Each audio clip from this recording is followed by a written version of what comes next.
दोस्तों, इस दिन हरतालिका तीज की कथा मात्र सुनने से ही जीवन स्वर्ग के समान हो जाता है। आज के दिन हरतालिका तीज की कथा सुनने से व्यक्ति पर धन की वर्षा होती है और पति पत्नी का दाम्पत्य जीवन सुधर जाता है। आज के दिन कथा सुनना अत्यंत शुभ और मंगलकारी होता है। इस कथा को अनदेखा न करें और हरतालिका तीज की कथा पति पत्नी को अवश्य सुननी चाहिए। व्रत बिना रखे ही पूर्ण फल की प्राप्ति हो जाती है। दोस्तों, भाद्रपद मास के शुक्ल पक्ष की तृतीया को हरतालिका तीज का त्योहार मनाया जाता है।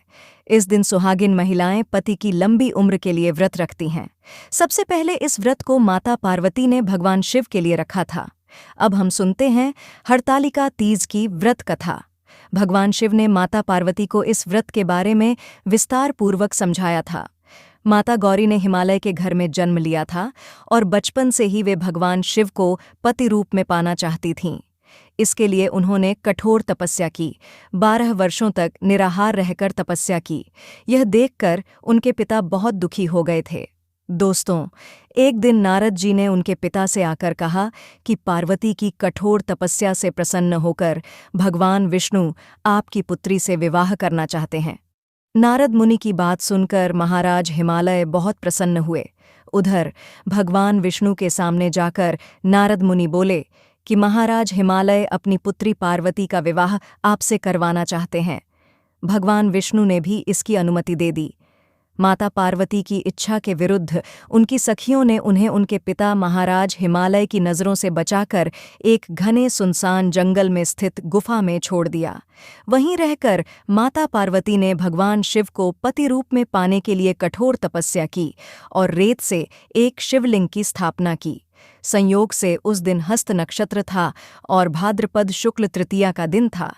उस दिन निराहार उपवास रखते हुए माता पार्वती ने रात्रि में जागरण भी किया।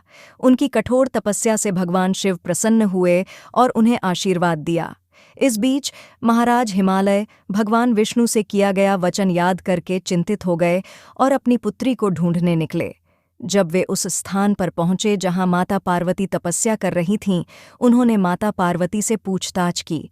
माता पार्वती ने उन्हें बताया कि उन्होंने भगवान शिव से विवाह का संकल्प लिया है और उन्हें भगवान शिव का आशीर्वाद मिल चुका है। यह सुनकर महाराज हिमालय ने भगवान विष्णु से क्षमा मांगी और भगवान शिव के साथ माता पार्वती के विवाह के लिए सहमति दे दी। कुछ समय बाद विधि विधान के साथ माता पार्वती और भगवान शिव का विवाह संपन्न हुआ। दोस्तों, मान्यता है कि जो महिलाएं इस व्रत को विधिपूर्वक और पूर्ण निष्ठा से करती हैं, वे मनचाहे वर को प्राप्त करती हैं। साथ ही यह पर्व दाम्पत्य जीवन में खुशहाली बनाए रखने के उद्देश्य से भी मनाया जाता है। दोस्तों, यदि आप व्रत न भी रखें तो हरतालिका तीज की कथा अवश्य सुनें। इस कथा को सुनने मात्र से आपके सभी कार्य सफल हो जाते हैं। पति पत्नी के बीच प्यार और बढ़ता है और जीवन में सुख समृद्धि आती है। और हाँ, कमेंट बॉक्स में हर हर महादेव जरूर लिखें और वीडियो को लाइक करके चैनल को भी सब्सक्राइब करें। ओम नमः शिवाय। जय माता पार्वती।